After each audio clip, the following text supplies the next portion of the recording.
ನಮಸ್ಕಾರ. ನಾನು ಸಿಗ್ಲಿ ಬಶ್ಯಾ, ಗದಗ ಜಿಲ್ಲಾ ಲಕ್ಷ್ಮೇಶ್ವರ ತಾಲೂಕು ಶಿಕ್ಷಣ ಗ್ರಾಮದ ಸಿಗ್ಲಿ ಬಶ್ಯಾ. ನಾನು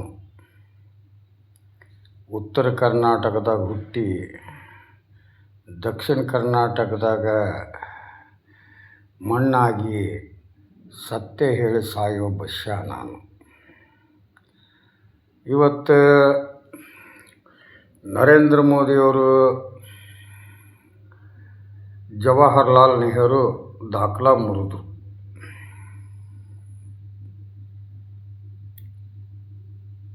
ಮುರಿದಿದ್ದನ್ನು ಈ ಗೋಧಿ ಮೀಡಿಯಾ ಸುವರ್ಣ ಚಾನಲ್ ಅವರು ಜನರಿಗೆ ಮೋದಿ ಸಾಧನೆಯ ಬಗ್ಗೆ ಹಾಡಿ ಹೊಗಳ್ತಾ ಇದ್ದಾರೆ. ಯಾರು ಹಾಡಿ ಹೊಗಳ್ತಾರಲ್ಲ ಅವರೆಲ್ಲ RSSನವರು.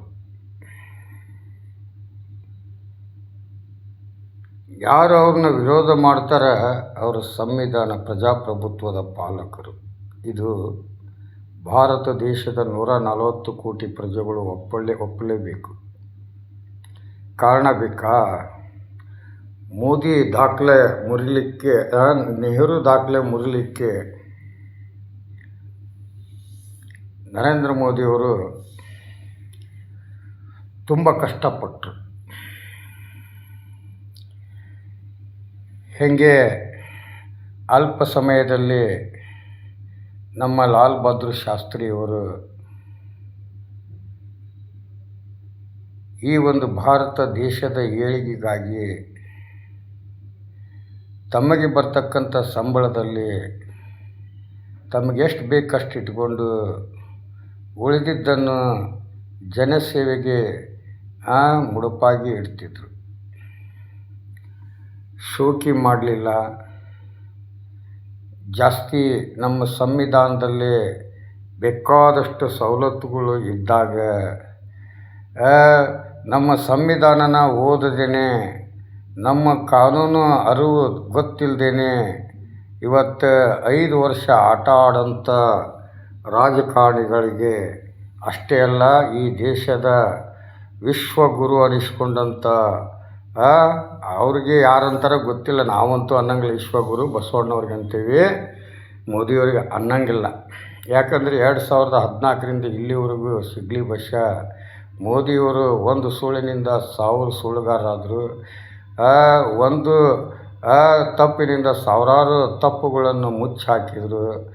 ಒಂದು ಅಪರಾಧದಿಂದ ಸಾವಿರಾರು ಅಪರಾಧಗಳನ್ನು ಮಾಡಲಿಕ್ಕೆ VIP ಮತ್ತು ಬಂಡವಾಳ ಶಾಹಿಗಾರರಿಗೆ ಅನಿಲ್ ಅಂಬಾನಿ ಮತ್ತು ಈ ಲಲಿತ್ ಮೋದಿ, ನೀರವ್ ಮೋದಿ ಅನ್ನೋಂಥವ್ರನ್ನ, ವಿಜಯ್ ಮಲ್ಯ ಅಂಥವ್ರನ್ನ ಮಟ್ಟ ಹಾಕಿ ಜನರ ಸೇವೆ, ಅವರ ಕೊಳ್ಳೆ ಹೊಡೆದಂಥ ದುಡ್ಡನ್ನು ಜನರ ಸೇವೆಗೋಸ್ಕರ ಮುಡುಪಾಗಿಡ್ತೀನಿ ಅಂತ ಹೇಳಿ 3 ಸಲ ಹ್ಯಾಟ್ರಿಕ್ ಹೀರೋ ಆದರು.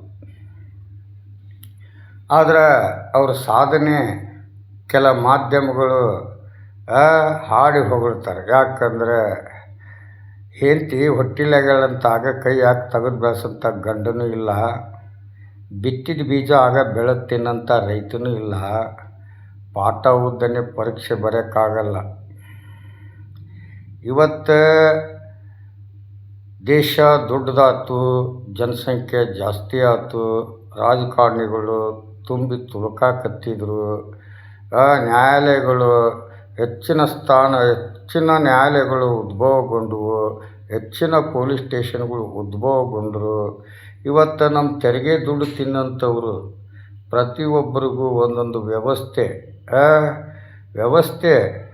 ಮತ್ತು ಮೀಸಲಾತಿ ಎಲ್ಲ ಇದ್ರೂ ಅವ್ರು ಇವತ್ತು ಅವ್ರ ಹೆಂಡ್ರುಗಳು ರೋಡಿಗೆ ಬಂದು ನಾವು ರೋಡ್ನಲ್ಲಿ ಒಲೆ ಹಚ್ಚಿ ಅಡುಗೆ ಮಾಡ್ಕೊಂಡು ತಿನ್ನಬೇಕಾಗತ್ತೆ ಅಂತ ಇವತ್ತು ಮಹಿಳೆಯರು ಎದ್ದು ನಿಂತಿದ್ದಾರೆ. ಎದ್ದು ನಿಂತ್ಕೊಂಡಿದ್ದಾರೆ. ಮೋದಿ ವಿರುದ್ಧ ಹೋರಾಟ ಮಾಡಲಿಕ್ಕೆ ಸಜ್ಜಾಗ್ತಾ ಇದ್ದಾರೆ. ಆದರೆ ಮೋದಿಯವರು ಅರ್ಥ ಮಾಡ್ಕೋಬೇಕು, ತೆರಿಗೆ ದುಡ್ಡು ತಿನ್ನೋಂಥ ವ್ಯವಸ್ಥೆಯಲ್ಲಿ ಬದುಕ್ತಕ್ಕಂಥ ಮಹಿಳೆಯರಿಗೆ ಇಂಥ ಕಷ್ಟ ಬಂದೈತೆ ಅಂದರೆ ಇನ್ನು ಪ್ರತಿದಿನ ಅವತ್ತು ದುಡ್ದು ಅವತ್ತು ತಿಂದು ಜೀವನ ಮಾಡೋಂಥವ್ರ ಪರಿಸ್ಥಿತಿ ಯಾವ ಮಟ್ಟಕ್ಕೆ ಬಂದಿದೆ ಅನ್ನೋದು ನೀವು ಅರ್ಥ ಮಾಡ್ಕೋಬೇಕು. Had the crime but not the criminal. ಮೋದಿಯವರ ಸಾಧನೆ 140 ಕೋಟಿ ಪ್ರಜೆಗಳ ಹಕ್ಕಿಗೆ ಧಕ್ಕೆ ಕೊಟ್ಟಂಥ ದೊಡ್ಡ ಸಾಧನೆ ಅದು. ಅದನ್ನು ಎಲ್ಲರೂ ಒಪ್ಕೋಬೇಕು. ಅಣ್ಣಾ ಹಜಾರೆ ಜನಲೋಕಪಾಲ ಮಸೂದೆ ಜಾರಿಗೆ ತರ್ತೀನಿ ಅಂತ ಒಂದು 20 ದಿನಗಳ ಉಪವಾಸ ಸತ್ಯಾಗ್ರಹ ಮಾಡಿ ದೊಡ್ಡಣ್ಣ ಅನಿಸ್ಕೊಂಡು ದೊಡ್ಡ ಮಾತುಗಳನ್ನು ಹೇಳಿ ಕೊನೆಗೆ ಮೋದಿಯವರೇ ಈ ದೇಶ ಕಟ್ತಾರ ಅಂತ ಹೇಳಿ ಹೋದರು. ಆದರೆ ತನ್ನ ಶಿಷ್ಯನ ಜೈಲಿಗೆ ಹಾಕಿಸ್ಲಿಕ್ಕೆ ಅವರೇ ಕಾರಣ. ಯಾಕಂದ್ರೆ ಮೋದಿಯವ್ರನ್ನ ನಂಬಿ ನಡೆದ್ರು, ಶಿಷ್ಯನ ನಂಬಿ ನಡೀಲಿಲ್ಲ ಕೇಜ್ರಿವಾಲನ್ನ. ಆದರೂ ಅವ್ರು ಗೆದ್ದು ಬಂದರು. Had the crime but not the criminal. ದೇಶದ ಪ್ರಧಾನಿ ಅಪರಾಧವನ್ನು ದೇಶಿಸಬೇಕು ಹೊರತು ಅಪರಾಧಿಯನ್ನು ದೇಶಿಸುವುದರಲ್ಲಿ ಯಾವುದೂ ಹುರುಳಿರೋದಿಲ್ಲ. ಇವತ್ತು ನರೇಂದ್ರ ಮೋದಿಯವರು ಆಡಳಿತದಲ್ಲಿ ಕೆಲವೊಂದು ರಾಜ್ಯಗಳಲ್ಲಿ ಕಾನೂನು ಕೈಗೆ ತಗೊಂಡು ಅಪರಾಧಗಳಿಗೆ ಕುಮ್ಮಕ್ಕು ಕೊಟ್ಟು ಜನಪ್ರತಿನಿಧಿಗಳ ಅವರನ್ನು ನಾಶಪಡಿಸಲಿಕ್ಕೆ ಹೊಂಟಿದ್ದಾರೆ. ಧರ್ಮಕ್ಕೆ ಬೆಂಕಿ ಹಚ್ಚಿ ಈ ದೇಶದ ಜನರ ನಿದ್ದೆಗೆಡಿಸಿ ಇವತ್ತು ಈ ಒಂದು ಮಟ್ಟಕ್ಕೆ ಬಂದೈತಿ ನರೇಂದ್ರ ಮೋದಿಯವರ ಆಡಳಿತದಲ್ಲಿ. ಇವ್ರು ಹೇಳ್ತಾರೆ ನರೇಂದ್ರ ಮೋದಿಯವರ ಸಾಧನೆಗಳ ಬಗ್ಗೆ ಹೇಳ್ತಾರೆ. ಬಟ್ 12 ವರ್ಷದಲ್ಲಿ 12 ಸಾಧನೆ ತೊಗೊಂಡು ಏನು ಮಾಡ್ತೀರಿ? ಪ್ರತಿಯೊಂದು ದಿನಾನ ಅವರ ಸಾಧನೆ ಬಗ್ಗೆ ಬರ್ರಿ ಚರ್ಚೆಗೆ. ನರೇಂದ್ರ ಮೋದಿಯವರು ನಮ್ಮ ಕರ್ನಾಟಕ ನಮ್ಮ ದೇಶಕ್ಕೆ ಪ್ರಶ್ನೆಗೆ ಉತ್ತರ ಕೊಡಲಾರ್ದೇ ರಾಷ್ಟ್ರದಲ್ಲಿ ಉತ್ತರ ಕೊಡಲಾರ್ದೇ ಸಾಲ ಕೊಟ್ಟು ರಾಷ್ಟ್ರಗಳಿಗೆ ಸಾಲ ಕೊಟ್ಟು ಅವ್ರಿಗೆ ಕೈ ಮುಗಿದು ಔಚಿಕೊಂಡು ಬಿರಿಯಾನಿ ತಿಂದು ಇವತ್ತು ದೇಶ ವಿದೇಶಗಳ ಸಂಘ ಮಾಡಿ ಇವತ್ತು ಭಾರತ ದೇಶನ ಇವತ್ತು ಈ ಮಟ್ಟಕ್ಕೆ ತಂದು ನಿಂದಿರಿಸಿದ್ದಾರೆ. ಹಿಂದೆ ಕರೋನಾದಲ್ಲಿ ಬಡವರು ದುಡಿಲಿಲ್ಲ ಅಂದರೆ ಹೊಟ್ಟೆ ತುಂಬ್ತಿದ್ದಿಲ್ಲ.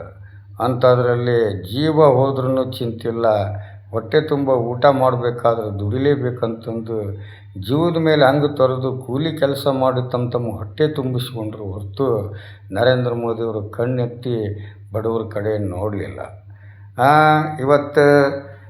ಇವತ್ತು ಸಂವಿಧಾನ ಫಾಲೋವರ್ಸ್ ಅಂತಂದು ಇವತ್ತು ಪ್ರತಿಯೊಂದು ನ್ಯಾಯಾಂಗ ಆಗಿರಲಿ, ಕಾರ್ಯಾಂಗ ಆಗಿರಲಿ, ಶಾಸಕಾಂಗ ಆಗಿರಲಿ, ಮಾಧ್ಯಮಾಂಗ ಆಗಿರಲಿ, ಪ್ರತಿಯೊಂದು ವ್ಯವಸ್ಥೆಯವರು ಸಂವಿಧಾನ ಫಾಲೋ ಮಾಡಬೇಕು ಹೊರತು ಸಂವಿಧಾನಕ್ಕೆ ಅವಮಾನ ಮಾಡಿ ದೇಶ ಕಟ್ಟೋದು ಎಷ್ಟರ ಮಟ್ಟಿಗೆ ಸರಿ ಅನ್ನೋದು 140 ಕೋಟಿ ಪ್ರಜೆಗಳು ಅರ್ಥ ಮಾಡ್ಕೋಬೇಕು. ನೀವೆಲ್ಲ ತಪ್ಪು ದಾರಿಯಲ್ಲಿ ನಡೀತಾ ಇದ್ದೀರಿ. 10 ಮಂದಿ ಪುಡಾರಿಗಳಿಂದ ಇವತ್ತು 90 ಮಂದಿ ಪುಡಾರಿಗಳು ಬೆಳೆದಿದ್ದಾರೆ.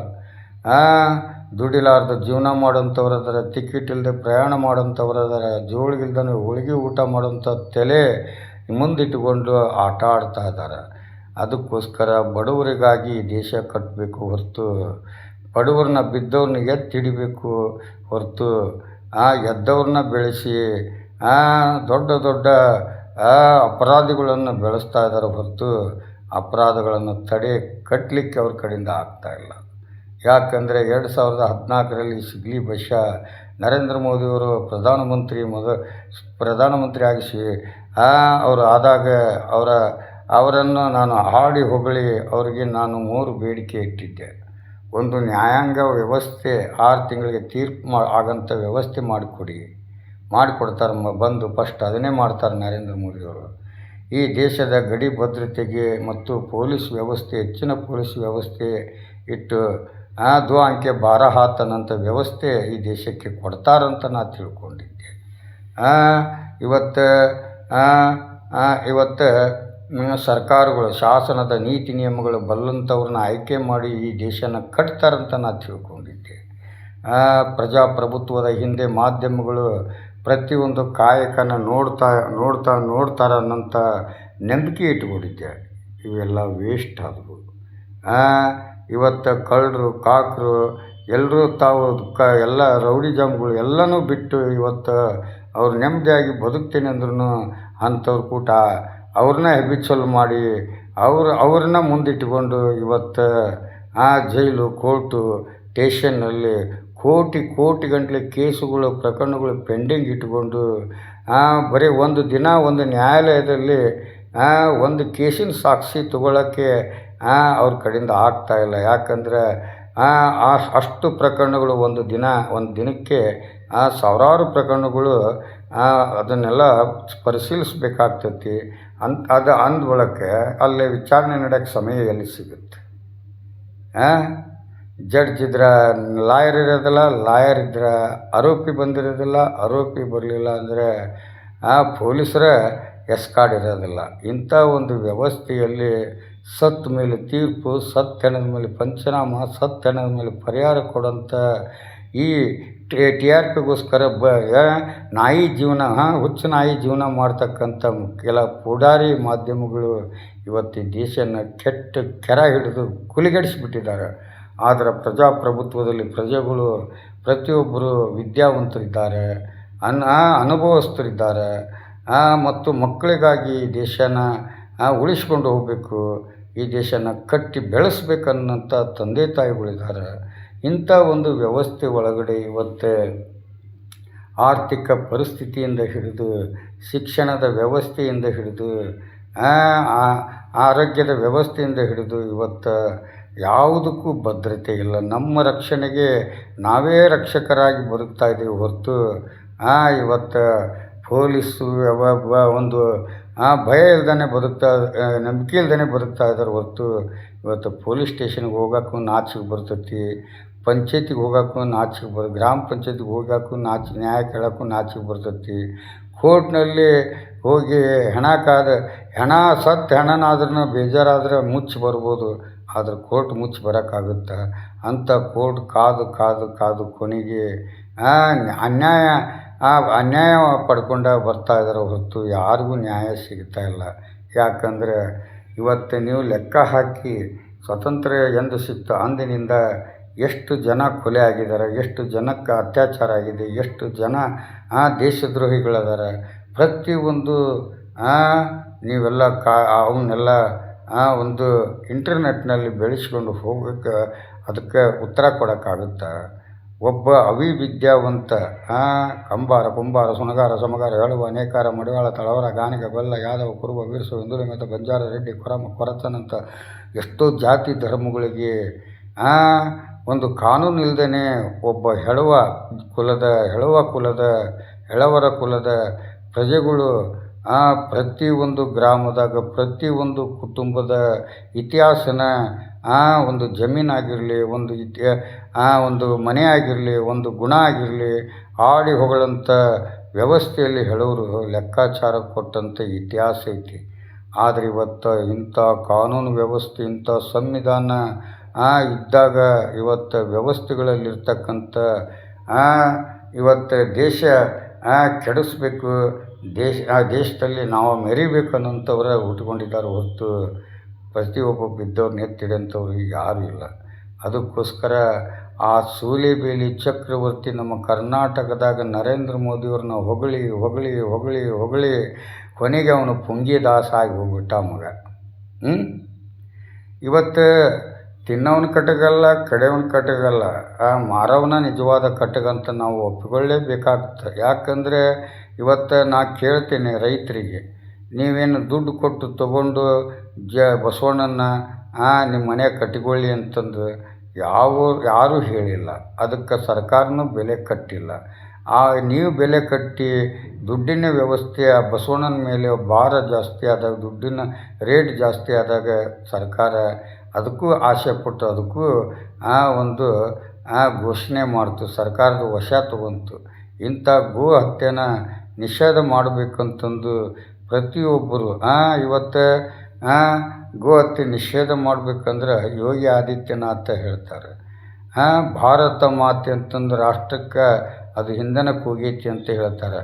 ಆದರೆ ಭಾರತ ಮಾತೆ ತಾಯಿನೂ ಹೌದಲ್ಲ, ನಿನಗೆ ಜನ್ಮ ಕೊಟ್ಟಾಳಲ್ಲ ತಾಯಿನೂ ಹೌದಲ್ಲ. ಆಕಿಗೆ ವಯಸ್ಸಾಗೈತೆ ಅಂತ ಆಕಿನ ಕಟ್ಗರ್ ಕೊಟ್ಟು ತಿನ್ನಕ್ಕೆ ಕೊಡೋಲ್ಲ. ಹಾಂ, ಕೊಡು. ನಿಮ್ಮವ್ವ ನಿನಗೆ ರೊಕ್ಕ ಕೊಟ್ಟು ಹುಟ್ಟಿಸಿದಾಳ? ಇಲ್ಲಲ್ಲ, ಜೀವನ ಕೊಟ್ಟು ಹುಟ್ಟಿಸಿದಾಳ.